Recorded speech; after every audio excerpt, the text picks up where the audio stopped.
محتاج ہے جتنے ہم اور آپ اس کے محتاج ہیں. اب وہ دین وجود میں آ جائے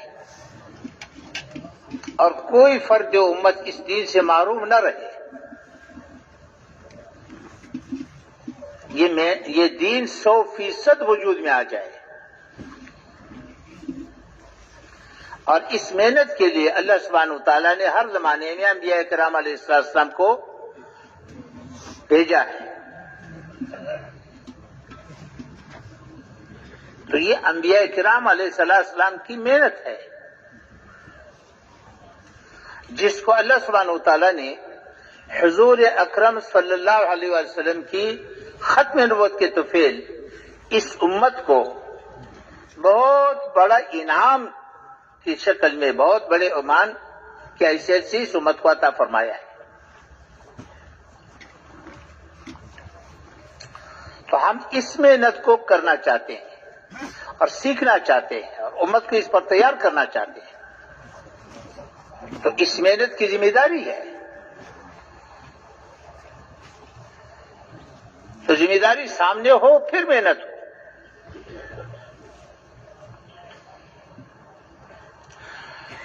میرے محترم بھائی دوستو بزرگو، اللہ سبحانہ وتعالی ہمارا خالق ہے اور اللہ ہی خالق ہے. ساری مخلوقات کا خالق ہے. ساری مخلوقات کو اللہ سبحانہ وتعالیٰ نے اپنے قدرت سے بنایا ہے اور ساری مخلوقات کو بنانے کے لیے اللہ سبحانہ وتعالیٰ کو کچھ نہیں کرنا پڑا. اللہ سبحانہ وتعالیٰ کے ارادے کا نام وجود ہے. ایک امر سے ساری مخلوقات کو وجود عطا فرمایا. ایسے مالدار ملیں گے. حسن رضی اللہ عنہ کے پاس ایک آدمی آیا، اپنی ضرورت پیش کی. اس کی جولی میں 300 دینار 50,000 درہم اس کی جولی میں ڈال دیے اور ساتھ معذرت کر لی. حضرت طلحہ رضی اللہ عنہ رات کو بے چین پھر رہے ہیں. گھر والی نے پوچھا کیا ہوا، کیا بے چینی ہے؟ کہ جی مال آیا ہے، مال 4 لاکھ کا مال آیا ہے. رات ہے تقسیم کیسے کروں؟ موت آ گئی تو کیا بنے گا؟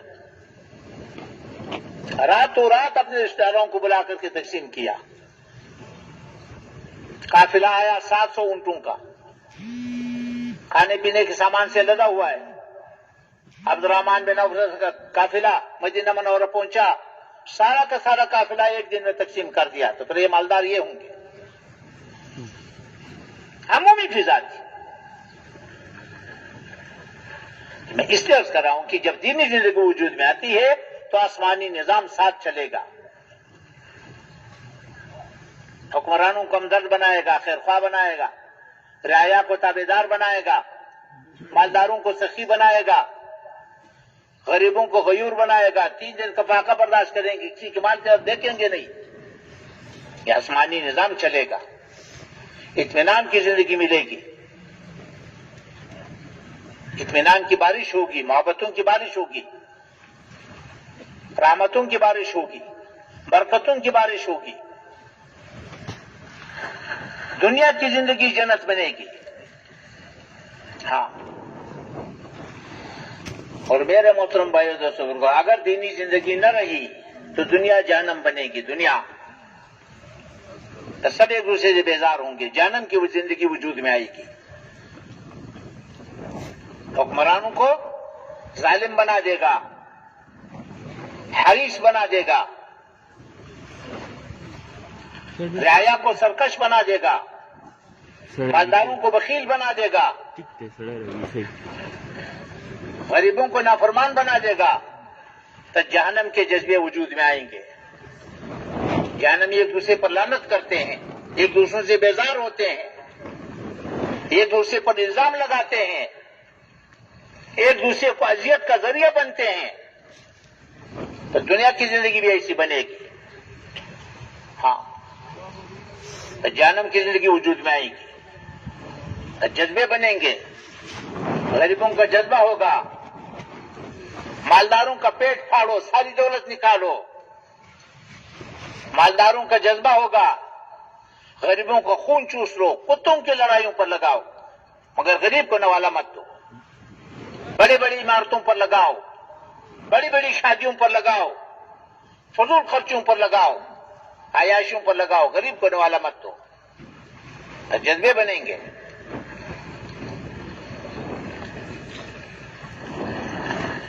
ایک دوسرے پر لعنت کریں گے، ایک دوسرے سے بیزار ہوں گے، حکمران رعایا سے، رعایا حکمرانوں سے، جلسے جلوس نکلیں گے، جلسے نکلیں گے، جلسے کریں گے، جلوس نکالیں گے، نعرے لگائیں گے، اس کو اتارو، اس کو بٹھاؤ، اس کو اتارو، اس کو بٹھاؤ۔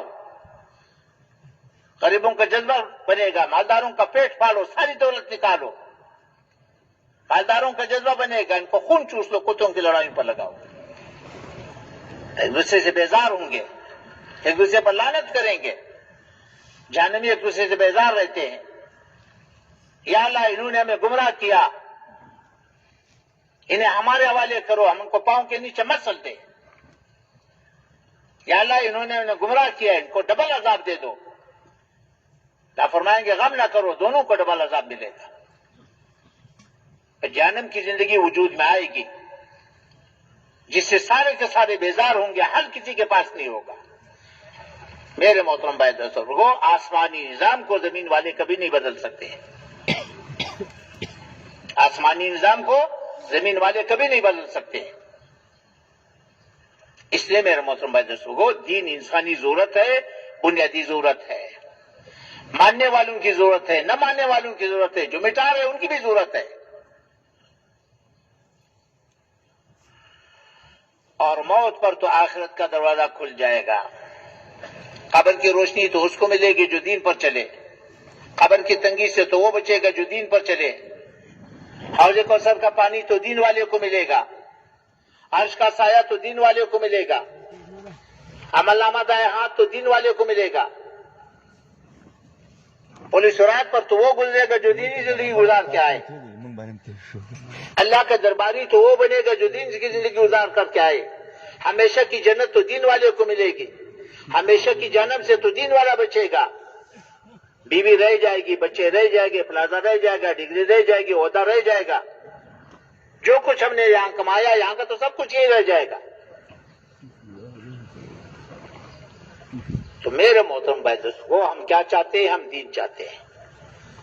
دین انسانی ضرورت ہے، بنیادی ضرورت ہے، ماننے والوں کی بھی، نہ ماننے والوں کی بھی۔ اس لیے ہمارے محنت کا جو محور ہے، ہماری محنت کا جو مقصد ہے، وہ اللہ کا دین ہے۔ ہم اللہ کا دین چاہتے ہیں، اس لیے محنت ہے اور اس کا محتاج ہے۔ اگلی گزارش، اللہ نے دنیا کو دار الاسباب بنایا ہے۔ اسباب کے ہمیشہ دو مرحلے ہیں۔ پہلا مرحلہ اللہ نے بندے کے ذمہ رکھا ہے، بندے کو اسباب اختیار کرنے کا مختار بنایا ہے۔ دوسرا مرحلہ اللہ نے اپنے پاس رکھا ہے، نتیجہ اللہ نے اپنے پاس رکھا ہے، مختار کل اللہ ہے، نتیجہ اللہ دے گا۔ کاشت بندے کے ذمہ ہے اور فصل اللہ دے گا۔ بیج ڈالنے کے بعد، زمین بنانے کے بعد انسان بے بس ہے، کچھ نہیں کر سکتا، باقی فصل اللہ دے گا۔ شادی بندے کے ذمہ ہے، اولاد اللہ دے گا، نرینہ دے یا زنانہ دے، دونوں دے یا ایک بھی نہ دے، کالا دے یا گورا دے، مرد دے یا عورت دے، یہ اللہ کے قبضے میں ہے۔ مگر شادی اس کے ذمہ ہے، کاشت اس کے ذمہ ہے، یہ مرحلہ پہلے ہے۔ دنیا کو دار اسباب بنایا ہے، نبی کی محنت کو دین کے وجود کا سبب بنایا ہے۔ پہلے نبی کی محنت وجود میں آئے گی، پھر دین وجود میں آئے گا، یہ اللہ نے نظام بنایا ہے۔ اس لیے اللہ سبحانہ وتعالیٰ نے سب سے پہلا انسان نبی بنایا۔ ہر زمانے میں دین وجود میں آیا ہے، نبی کی محنت سے وجود میں آیا ہے، اور قیامت تک دین وجود میں آئے گا، نبی کی محنت سے وجود میں آئے گا۔ تو نبی کی محنت دین کا سبب ہے، نبی کی محنت ہوگی تو دینی زندگی وجود میں آئے گی، اگر نبی کی محنت نہیں ہوگی تو دینی زندگی خود بخود مٹے گی، دینی زندگی خود بخود ختم ہوگی۔ حضور اقدس صلی اللہ علیہ وسلم کو اللہ نے خاتم الانبیاء بنایا، حضور صلی اللہ علیہ وسلم کو اللہ نے خاتم الانبیاء بنایا۔ انسانیت میں سب سے اونچا مقام نبی کا ہے۔ کوئی آدمی محنت کر کے نبی نہیں بن سکتا، عبادت کر کے نبی نہیں بن سکتا، قربانیاں کر کے نبی نہیں بن سکتا، دعائیں مانگ کر کے نبی نہیں بن سکتا، مجاہدے کر کے نبی نہیں بن سکتا۔ نبی کا انتخاب ہوتا ہے، اللہ نبی کا انتخاب کرتا ہے، جس کو چاہے بننے بھی بنا دے۔ تو جیسے نبی کا انتخاب ہوتا ہے اس امت کا بھی اللہ نے انتخاب کیا۔ حضور اکرم صلی اللہ علیہ وسلم کو اللہ نے خاتم الانبیاء بنایا۔ سارے انبیاء کرام میں سب سے اونچا مقام خاتم الانبیاء صلی اللہ علیہ وسلم کا ہے، اور خاتم الانبیاء ایک ہے، ساری مخلوقات میں ایک ہے، اکیلا ہے۔ ساری مخلوقات میں خاتم الانبیاء ایک ہے۔ انبیاء کرام تو بہت سارے آئے ہیں، لیکن خاتم الانبیاء صلی اللہ علیہ وسلم ایک ہے، سب سے اونچا مقام۔ امام الانبیاء بنایا، خاتم الانبیاء بنایا، انسانیت میں سب سے اونچا مقام عطا فرمایا۔ اللہ کا سب سے زیادہ قرب خاتم الانبیاء صلی اللہ علیہ وسلم کو حاصل ہے۔ اس لیے تمام انبیاء کرام علیہ السلام کا امام بھی بنایا، تمام انبیاء کرام کو تعارف بھی کرایا، اور تمام انبیاء کرام علیہ السلام سے اللہ سبحانہ وتعالیٰ نے نبی علیہ السلام کے بارے میں وعدہ لیا، ہر نبی سے وعدہ لیا کہ جب خاتم الانبیاء صلی اللہ علیہ وسلم اگر تیرے زمانے میں آیا تو نے اس کا اتباع کرنا ہے، پھر تمہارے نبوت پر چلنے سے تمہیں نجات نہیں ملے گی، اس کا اتباع کرنا۔ اس لیے تو صاف فرمایا کہ موسیٰ علیہ السلام اصلی تورات لے کر کے آئے گا بھی تو محمد علیہ السلام کے بغیر، محمد علیہ السلام کی اتباع کے بغیر اس کو نجات نہیں ملے گی، صاف فرما دیا۔ تو میرے محترم بھائی دوستو، نبی علیہ السلام کے بعد کوئی نبی نہیں آئے گا، یہ بہت بڑا اعزاز ہے ختم نبوت۔ تو خاتم الانبیاء کے بعد کوئی نبی نہیں۔ اب وہ محنت اللہ نے اس امت کو عطا فرمائی ہے جو سب سے بڑا انعام ہے، تو سب سے پہلے اس محنت کی ذمہ داری ہے ختم نبوت۔ نبی علیہ السلام کے بعد کوئی نبی نہیں آئے گا، جو نبی علیہ السلام کے بعد کسی کی نبوت کا اقرار کرے گا وہ پکا بھی ایمان ہے، جو نبوت کا دعویٰ کرے گا وہ بھی ایمان، جو اس کی نبوت کی تائید کرے گا وہ بھی پکا بھی ایمان۔ اب یہ ذمہ داری ہے، پہلے اس ذمہ داری کو سمجھنے کی ضرورت ہے، ہر فرد امت کے لیے ضروری ہے، یہ اعزاز بھی ہے، یہ ذمہ داری بھی ہے۔ خاتم الانبیاء صلی اللہ علیہ وسلم کا امتی بننا بہت بڑا اعزاز ہے، یہ ذمہ داری بھی ہے، نعمت بھی ہے، ذمہ داری بھی ہے۔ سب سے بڑا کام بڑے آدمی کو دیا جاتا ہے، اور بڑے آدمی کو بڑا کام دیا جاتا ہے۔ نبی سب سے اونچا، سب سے بڑا آدمی، اس کا کام سب سے بڑا۔ ہم نے اللہ جل شانہ کے ساتھ دو وعدے کیے ہیں، معاہدے ہیں، وعدے ہیں۔ پہلا وعدہ کلمے میں ہے، لا الہ الا اللہ محمد رسول اللہ۔ کیا وعدہ کیا ہے کہ اللہ تیرے مان کے چلوں گا اور تیرے نبی صلی اللہ علیہ وسلم کے طریقے پر مان کے چلوں گا، یہ وعدہ ہے، اور اس کی پوچھ ہوگی۔ اللہ سبحانہ وتعالی ہمارے عمل کو پیش کرے گا، ہر عمل کو نبی علیہ السلام کے طریقے کے ساتھ موازنہ کرے گا، چھوٹا عمل ہے یا بڑا عمل ہے، جو اس کے مطابق ہوگا اس کا انعام ملے گا، جو اس کے خلاف ہوگا اس کی سزا مقرر ہے۔ پھر اللہ بادشاہ ہے، سزا دے یا نہ دے، یہ ضابطہ ہے۔ اسی طرح نبی علیہ السلام کو خاتم الانبیاء مان کر کے ذمہ داری ہے، اور اس ذمہ داری کا سب سے پہلے سمجھنا ضروری ہے۔ یہ وعدہ ہے بندے اور اللہ کے ساتھ۔ کیا وعدہ ہے؟ دیکھو، اللہ سبحانہ وتعالی نے انسانوں کو دین کا محتاج بنایا، تمام انسانوں کو دین کا محتاج بنایا، دنیا اور آخرت کی کامیابی موقوف کر دی دین پر، دین کو موقوف کر دیا نبی کی محنت پر، نبوت کے دروازے کو بند کر دیا۔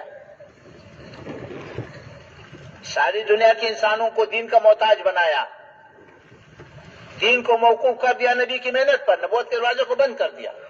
اب یہ محنت کس کے ذمہ ہے؟ یہ سمجھنے کی چیز ہے۔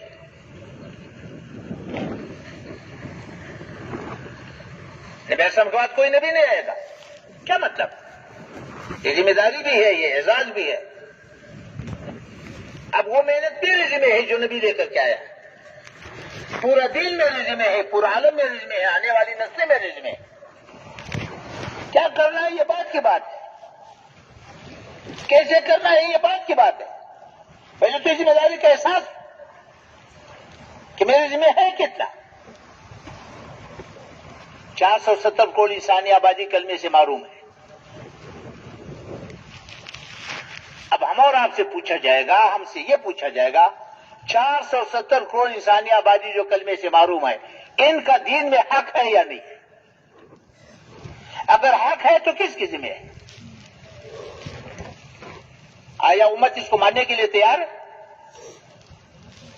امت حق کو تسلیم کرے گا تو ادائیگی کا سوچے گا۔ اگر تسلیم نہیں کر رہا تو ختم نبوت سے کیا مطلب؟ ختم نبوت کو کیا سمجھا؟ اس لیے میرے محترم بھائی کو سب سے پہلے تو اس ذمہ داری کو سامنے رکھ کر، پورا دین ہمارے ذمہ ہے، پورا عالم ہمارے ذمہ ہے، آنے والی نسلیں ہمارے ذمہ ہے۔ اب ہمیں کیا کرنا ہے؟ تو محنت سے پہلے سب سے پہلے ذمہ داری کا احساس۔ ہر فرد امت کے ذمہ پورا دین ہے، ہر فرد امت کی ذمہ پورا عالم ہے، ہر فرد امت کے ذمہ آنے والی نسلیں۔ ختم نبوت کا تقاضا ہے۔ 700 کروڑ انسانی آبادی میں سے اگر ایک آدمی دین پر ہے اور 700 کروڑ انسانی آبادی نافرمانی پر ہے تو ختم نبوت کا تقاضا ہے کہ ایک آدمی سے 700 کروڑ انسانوں کی پوچھ ہوگی۔ اگر 700 کروڑ انسانی آبادی دین پر ہے، ایک آدمی نافرمانی پر ہے تو ختم نبوت کا تقاضا ہے کہ 700 کروڑ انسانوں سے ایک آدمی کی پوچھ ہوگی۔ اس لیے حاجی صاحب رحمۃ اللہ علیہ ایک مجلس میں کئی مرتبہ فرماتے تھے، ہم امتی ہے، ہم امتی ہے، ہم امتی ہے، ہم ذمہ دار ہے، پورے دین کی ذمہ دار ہے، پورے عالم کی ذمہ دار ہے، مرد ذمہ دار ہے، عورت ذمہ دار ہے، دادا دادی نانا نانا پوتی پوتا پوتی سب کو بیان فرماتے تھے۔ سب سے پہلے تو ذمہ داری کا احساس کہ ہم ذمہ دار ہیں، پورے دین کی ذمہ دار ہے، پورے عالم کی ذمہ دار ہے، آنے والی نسلوں کی ذمہ دار ہے، میں ذمہ دار ہوں۔ یہ تو ہے ذمہ داری۔ پر آپ کہیں گے کہ بھئی یہ تو مشکل بنا دیا، ایک آدمی پورا عالم، پورا دین، آنے والی نسلیں۔ یہ مشکل نہیں ہے، اللہ نے استعداد رکھی ہے، ہر فرد امت کے اندر اللہ نے استعداد رکھی ہے۔ اللہ مطالبہ بعد میں فرماتے ہیں، مطالبہ بعد میں کرتا ہے، استعداد پہلے رکھتا ہے۔ اللہ نے ترتیب بتائی، آسان ترتیب بتائی۔ میں آپ اللہ سے پوچھنا چاہتا ہوں، آپ بتاؤ پورے دین کا ہر آدمی نیت کر سکتا ہے کہ نہیں کر سکتا؟ ہو سکتا ہے، سوئے جاگ رہے ہو، ہر آدمی نیت کر سکتا ہے کہ نہیں کر سکتا؟ پورے عالم کی نیت کر سکتا ہے کہ نہیں کر سکتا؟ آنے والی نسلوں کی نیت کر سکتا ہے کہ نہیں کر سکتا؟ اس پر کتنے پیسے لگتے ہیں؟ اور سب سے بڑا مطالبہ تو یہی ہے، پورا دین سامنے ہو، پورا عالم سامنے ہو، آنے والی نسلیں سامنے ہو۔ میں نے کیا کرنا ہے تو بات کی بات ہے، ہر آدمی کر سکتا ہے۔ پھر اس کے بعد تدبیر بتائیے، آسان تدبیر بتائیے۔ 230 کروڑ مسلمان آبادی ہے، سارے کے سارے نبی علیہ السلام کو خاتم الانبیاء مانتے ہیں، سب نبی علیہ السلام کو خاتم الانبیاء مانتے ہیں، لیکن اس سبق کو بھول گئے جیسے ہم بھول گئے۔ تو تدبیر کیا ہے؟ ایک ایک مسلمان کو ملو، اس کو یہ ذمہ داری سمجھاؤ اور متعدی انداز سے محنت کرو، اس کو سمجھا کر کے اس کو اگلے کے پاس بھیجو، اگلے کو اگلے کے پاس بھیجو، تو اس طرح یہ محنت پھیلتا رہے گا۔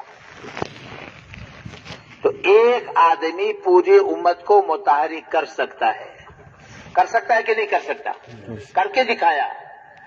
14ویں صدی کا ایک مسلمان کھڑا ہو گیا، نبی نہیں تھا، صحابی نہیں تھا، 14ویں صدی کا مسلمان تھا، کھڑا ہو گیا، پوری امت کو متحرک کیا کہ نہیں کیا؟ مولوی الیاس رحمۃ اللہ علیہ ایک آدمی سے کھڑے ہو گئے، پوری امت کو متحرک کر دیا۔ یہ استعداد اللہ نے ہر امتی کے اندر رکھا ہے۔ اس لیے میں عرض کر رہا ہوں کہ اللہ سبحانہ وتعالیٰ پہلے استعداد دیتا ہے پھر مطالبہ کرتا ہے۔ جس کا استعداد نہ رکھا اس کا مطالبہ بھی نہیں کرتا۔ یہ تو ہر امت کے اندر موجود ہے۔ اس وقت ہمارا مسئلہ یہ ہے کہ میں نے پہلے عرض کیا کہ ذمہ داری کا احساس پہلے ہے، پہلے ذمہ داری کا احساس ہے، پھر اس کے بعد کیا کرنا ہے یہ بات کی بات ہے۔ پہلے تو ختم نبوت کے تو فعل، پورے دین کی ذمہ داری، پورے عالم کی ذمہ داری، آنے والے کے انسانوں کی ذمہ داری۔ اب اس ذمہ داری کو دے کر کے اب مجھے کیا کرنا ہے؟ اس وقت ہمارا مسئلہ یہ ہے، ہمیں مشکل یہ پیش آ رہی ہے کہ دین کا کام کرنے والے جو بھی ہے، جس شکل میں بھی ہے، جہاں بھی ہے، دین کا کام اور محنت کرنے والے جتنا کر رہا ہے اس سے زیادہ اپنے ذمہ نہیں سمجھ رہا، حالانکہ اس سے زیادہ اس کے ذمہ ہے۔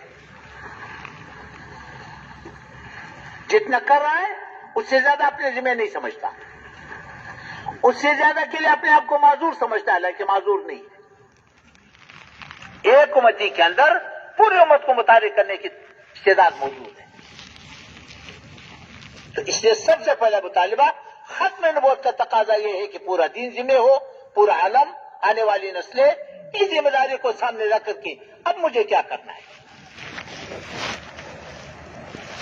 محنت بعد کی بات ہے، پہلے تو ذمہ داری ہے، ذمہ داری کا احساس ہے، ذمہ داری کی سمجھداری ہے۔ اب کیا کرنا ہے؟ اب سوچیں، 470 کو انسانی آبادی کلمے سے کیوں معروم ہے؟ اب دیکھو، 470 کروڑ انسانی آبادی کلمے سے کیوں معروم ہے؟ ان کا مطالبہ کیا ہے؟ وہ کلمے سے اس لیے معروم ہے کہ مسلمان کلمے کی زندگی سے معروم ہے۔ مسلمان کلمے کی زندگی سے کیوں معروم ہے؟ مسلمان کلمے کی محنت سے معروم ہے۔ اب یہ ہمارا جرم ہے۔ ان کا مطالبہ ہے کہ اسلام دکھاؤ، اسلام دکھاؤ۔ اسلام کو دیکھنے کے لیے وہ ہمارے مسجدوں میں نہیں آئیں گے، یہ یاد رکھو۔ وہ ہمارے منڈیوں میں آئیں گے، ہمارے بازاروں میں آئیں گے، ہمارے کارخانوں میں آئیں گے، ہمارے گھروں میں آئیں گے۔ ہماری منڈیاں، ہمارے بازار، ہمارے کارخانے، ہمارے تھانے، ہمارے اسپتال، ہماری کچہریاں، وہ تو دینی زندگی سے خالی ہے، وہاں پر تو دینی زندگی موجود نہیں ہے۔ ہم ان کو کہاں لے کر کے جائیں گے؟ دین کہاں دکھائیں گے؟ دیکھو ایک بات میں آپ سے عرض کروں، دنیا میں سب سے زیادہ دیندار علاقہ جو سمجھا جاتا ہے یہ ہمارے پٹھانوں کا علاقہ سمجھا جاتا ہے، جہاں بھی ہے، اور واقعی دینداری یہاں زیادہ ہے۔ جو سب سے زیادہ دیندار علاقہ سمجھا جاتا ہے وہ ہمارے پٹھانوں کا علاقہ سمجھا جاتا ہے۔ میں آپ سے پوچھتا ہوں، ہمارے بازاروں میں دین ہے، ہمارے کارخانوں میں دین ہے، ہمارے تھانوں میں دین ہے، ہمارے اسپتالوں میں ہے، وہ تو ساری کفری بنیادوں پر چل رہی ہے۔ تو اسلام دکھاؤ تو کہاں دکھاؤ؟ وہ تو کہتے ہیں اسلام دکھاؤ۔ وہ اسلام تو ہمارے پاس ہے ہی نہیں جو ہم دکھانے کے لیے۔ ہمیں یہ خوش فہمی ہے کہ اسلام محفوظ ہے، محفوظ تو ہے، لیکن محفوظ الماریوں میں ہے یا زندگیوں میں ہے؟ بازار کا دین تو الماری میں بند ہے، کارخانے کے دین تو الماری میں بند ہے، زراعت کا دین تو الماری میں بند ہے، وہ تو الماری میں بند ہے۔ اقامت دین کس کو کہتے ہیں؟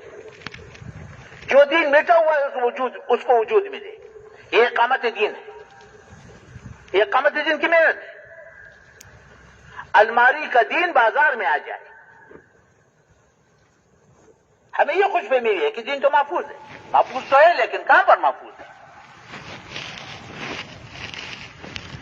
اس لیے میرے محترم بھائیوں کو کفار کلمے سے کیوں معروم ہے؟ مسلمان کلمے کی زندگی سے معروم ہے۔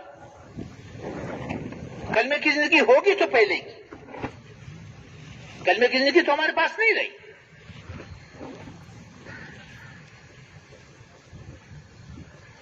اچھا، مسلمان کلمے کی زندگی سے کیوں معروم ہے؟ مسلمان کلمے کی محنت سے معروم ہے. کلمے کی محنت ہوگی تو کلمے کی زندگی وجود میں آئے گی. دیکھو، محنت کو سمجھنے کی ضرورت ہے. محنت پہ سب سے پہلی ذمہ داری ہے، سب سے پہلی ذمہ داری ہے پورے دین کو سامنے رکھ کر، پورے عالم کو سامنے رکھ کر، آنے والی نسلوں کو سامنے رکھ کر کے اس ذمہ داری کے ساتھ محنت کرنا. ہماری غلط محنت کی وجہ سے دنیا میں کفر پھیلا ہوا ہے. غلط محنت کیا ہے کہ ہم نے دین اور دین کی محنت کو مال والوں کا محتاج بنایا ہے. ہمارا دین تو چادواری کے اندر بند ہے، باہر دین کا کوئی وجود نہیں ہے. اور ہماری محنت ہماری مادی نقشوں کی تابع بن رہی ہے. چلا تو لگاؤں گا لیکن ابھی نہیں لگاؤں گا، اس لیے کہ ابھی سیزن ہے، میرا کاروبار کا وقت ہے. چلا تو اس وقت لگاؤں گا جب فارغ ہوں گا. ہاں، اپنی طبیعت سے چلا لگاؤں گا، اپنی طبیعت کے لوگوں کے ساتھ چلا لگاؤں گا. گرمی میں ٹھنڈے علاقے میں نہیں جاؤں گا، سردی میں گرم علاقے میں نہیں جاؤں گا. وہاں اردو بولنے والے وہاں میں نہیں جاؤں گا، مجھے پشتو والوں میں بھیجو. اپنی طبیعت کی محنت. ٹھیک ہے، چلو تو لگ جائے گا، ثواب مل جائے گا، دین تو وجود میں نہیں آئے گا. ہم نے تو دین کو اپنی مادی نقشوں کا تابع بنایا ہے. ابھی نق نکلو، نق نہیں جاؤں گا، ابھی مجھے فرصت نہیں ہے، میں بعد میں جاؤں گا. رائمنڈ کے اجتماع سے جاؤں گا، رائمنڈ کے جوڑ سے جاؤں گا، میں فلاں وقت میں نکلوں گا، اپنی طبیعت کے ساتھی کے ساتھ نکلوں گا. کی بات یہ تو محنت کرنے والوں کا حال ہے، جو نہ کرنے والے ہیں ان کا تو کیا ہوگا. تو غلط محنت کیا ہے؟ اپنی محنت کو، اپنے دین کو مال اور مال والوں کا تابع بنانا، یہ غلط محنت ہے. وہ تو اس محنت سے دین وجود میں آئے گا جو آزاد ہو، مادی نقشوں کا پابند نہ ہو. ہمارا دین تو چادواری کے اندر بند ہے، چادواری سے باہر کچھ بھی نہیں، اور وہ بھی ملک مال والوں کا محتاج. اس لیے میرے محترم بھائی دوستوں کو محنت کو اصلی شکل میں وجود میں لانے کے لیے محنت ہے، ورنہ تو ہزاروں لاکھوں پھرتے رہیں گے، ہمارے بازار ویسے ویران پڑیں گے. جب تک ہم یہ طے نہ کہ ہمیں دینی زندگی سیکھنی ہے، اس کے لیے تو ہم نے نکلنا ہے، ایمان سیکھنا ہے، ایمانی زندگی سیکھنی ہے. تو ہماری غلط محنت کی وجہ سے دنیا میں کفر پھیلا ہوا ہے. غلط محنت کیا ہے کہ ہم نے دین کو اور دین کی محنت کو اپنی مادی نقشوں کا پابند بنایا، اس کے ساتھ بندھا ہوا ہے. ہمارا مرکز مال والوں کا محتاج، ہماری مسجد مال والوں کا محتاج، ہمارے تبلیغ مال والوں کا محتاج، ہمارے چلے مال والوں کا مال کا محتاج. تو مفلوج دین ہے، مفلوج دین کو کون قبول کرے گا؟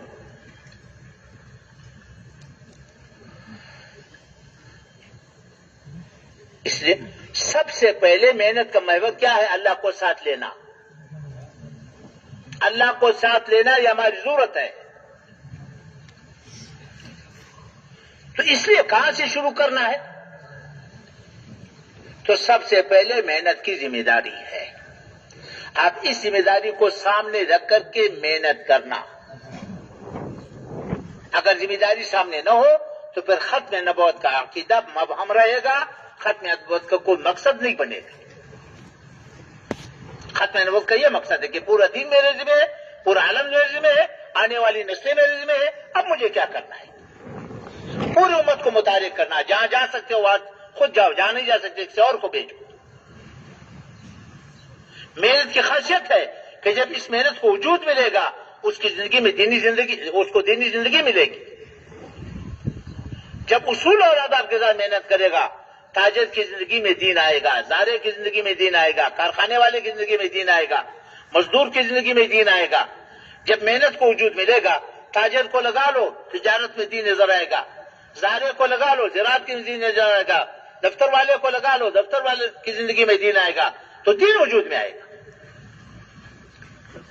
پھر جو نا یہ دین دنیا میں پھیلے گا. تو یہ تو ہے ذمہ داری. اب اگلی بات ہے کہ محنت کیا ہے, کہاں سے شروع کرنی ہے. نبی علیہ السلام خاتم الانبیاء ہے, دین کے لحاظ سے بھی, دین کی محنت کے لحاظ سے بھی. دین بھی وہی ہے جو نبی علیہ السلام لے کر کے آئے, محنت بھی وہی ہے جو نبی علیہ السلام لے کر کے آئے. اب محنت کو کہاں سے شروع کرنی ہے, یہ بھی شریعت سے پوچھنی ہے. کامل شریعت ہے, ہم اپنے ذہن سے محنت شروع نہیں کر سکتے. وہ تو نبی علیہ السلام نے کہاں سے شروع کی ہے. نبی علیہ السلام کے سامنے اللہ سبحانہ و تعالیٰ نے سب سے پہلے انبیاء کرام کے واقعات کو بیان فرمایا. انبیاء کرام علیہ السلام کے واقعات میں سب سے زیادہ دو چیزیں بیان ہوئی ہیں. انبیاء کرام کے واقعات صرف واقعات نہیں ہیں, وہ تو محنت ہے. اقامت دین کے لیے جو محنت انہوں نے کی ہے, اس محنت کی وضاحت فرمائی ہے. انبیاء کرام علیہ السلام نے اقامت دین کے لیے جو محنت کی ہے, اس محنت کی وضاحت فرمائی ہے. اس میں سب سے پہلی بات ضابطہ بتایا. ضابطہ کیا ہے؟ نبی آیا, ہر زمانے میں نبی آیا, نبی نے محنت کی. نبی کی محنت کے ہمیشہ دو مرحلے ہیں. ہر نبی کی محنت کے ہمیشہ دو مرحلے یاد رکھو. نبی جب بھی آیا ہے ان لوگوں میں آیا ہے جو دین نہیں چاہتے. نبی ہمیشہ ان لوگوں میں آیا جو دین نہیں چاہتے. اب نبی کی محنت کے ہمیشہ دو مرحلے ہیں. پہلا مرحلہ لوگوں کو دین پر آمادہ کرنا, تیار کرنا. دوسرا مرحلہ جو تیار ہو گئے ان کو دین سکھانا, سمجھانا, بتانا, چلانا. پہلا مرحلہ مقدم ہے, دوسرا مؤخر ہے. پہلے مرحلے میں لوگوں کے پیچھے نبی پھرے گا. لوگ سنیں گے نہیں, سنتے نہیں ہے, مانتے نہیں ہے, گالیاں دیتے, دھکے دیتے. نبی پیچھے پیچھے پھرتا رہتا ہے, ان کی تکلیفوں کو سہتا برداشت کرتا رہتا ہے. یہ محنت کا پہلا مرحلہ ہے, ہر نبی نے کیا ہے.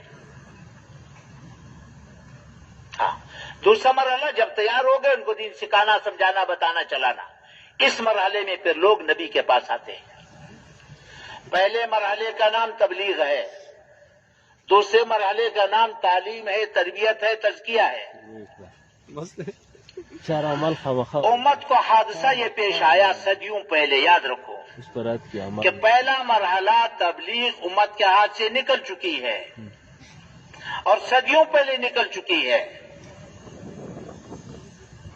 اور دوسرے غم کی بات یہ ہے کہ امت ماننے کو بھی تیار نہیں ہے. امت مانتا بھی نہیں ہے. سرمایہ ہاتھ سے نکل گیا اور مانتا بھی نہیں ہے کہ سرمایہ میرے ہاتھ سے نکل گیا, تو غم بھی نہیں کرے گا. تو تبلیغ تو ہاتھ سے نکل گئی. بے طلب امت کے پیچھے پھرنا امت نے چھوڑ دیا, بلکہ ہم نے دھکا دے دیا. باطل نے اس بے طلب امت کو سینے سے لگا لیا اور اسی بے طلب امت کو دین کے نقشوں کے مٹانے پہ لگا دیا. پوری دنیا میں جاؤ دیکھو, باطل پیچھے کھڑا ہے. کبھی ہمارے دین پر ہاتھ نہیں ڈال سکے گا, نہ ڈالے گا, نہ ڈال سکے گا, نہ اس کو ڈالنے کی ضرورت ہے. جب اس کو مفت کارکن ملے ہیں, کھائے گا میرے اور آپ کے گھر سے, پہنے گا میرے اور آپ کے گھر سے, استعمال ہوگا کفر کے لیے. کفر باطل میں کھڑا ہے, اسے سینے سے لگا دیا اور آپ نے زکات دے دیا. یہ سب سے بڑا المیہ ہے اس امت کا کہ ہم نے بے طلب امت کو دھکا دے دیا, اپنے حال پہ چھوڑ دیا. باطل نے سینے سے لگا لیا. اس بے طلب امت کو دین کے نقشوں کے مٹانے پر پوری دنیا میں جا کر کے پھر وہ یہی ہو رہا ہے. اب جس امت کو سینے سے لگانے کی ضرورت ہے, سینے سے لگاؤ گے تو سب کچھ تمہاری جولی میں ڈالنے کے لیے تیار ہے. سب سے پہلا المیہ امت کا یہ ہے. تو نبی کی محنت کا پہلا مرحلہ تبلیغ ہے. تبلیغ ہمارے ہاتھ سے نکل چکا ہے اور امت نے پہلے مرحلے کا نام دوسرے پر رکھا ہوا ہے. مانتا نہیں ہے کہ تبلیغ ہمارے ہاتھ سے نکل گیا, پہلے مرحلے کا نام دوسرے پر رکھ دیا. یہ پہلا المیہ ہے اس امت کے ساتھ. تو نبی نے آ کر کے محنت کی, نبی نے محنت کی. اللہ نے ایک دورانیہ اس کو محنت کا دیا. جب دورانیہ پورا ہو گیا تو محنت کے دو مرحلے پہلے بتا دیا. پہلے لوگوں کو تیار کرنا, آمادہ کرنا, پھر ان کو سکھانا سمجھانا بتانا چلانا. جب یہ دورانیہ پورا ہوا پھر اللہ کے دربار سے فیصلہ آیا ہے. وہ فیصلہ کیا ہے کہ اللہ نے اپنی قدرت کاملہ سے نبی اور نبی کا ساتھ دینے والوں کو زمین کا وارث بنا دیا اور باطل کو راستے سے ہٹا دیا. یہ ضابطہ ہے اور یہ ضابطہ قیامت تک چلے گا. ابراہیم علیہ السلام کو سنایا ہے, نوح علیہ السلام کو سنایا ہے, موسیٰ علیہ السلام کو سنایا ہے, لوط علیہ السلام کو سنایا ہے. یہ ضابطہ سمجھایا ہے کہ پہلے نبی کی محنت وجود میں آئے گی, پھر دین وجود میں آئے گا, پھر اللہ دنیا اور آخرت کی کامیابی عطا کرے گا. جب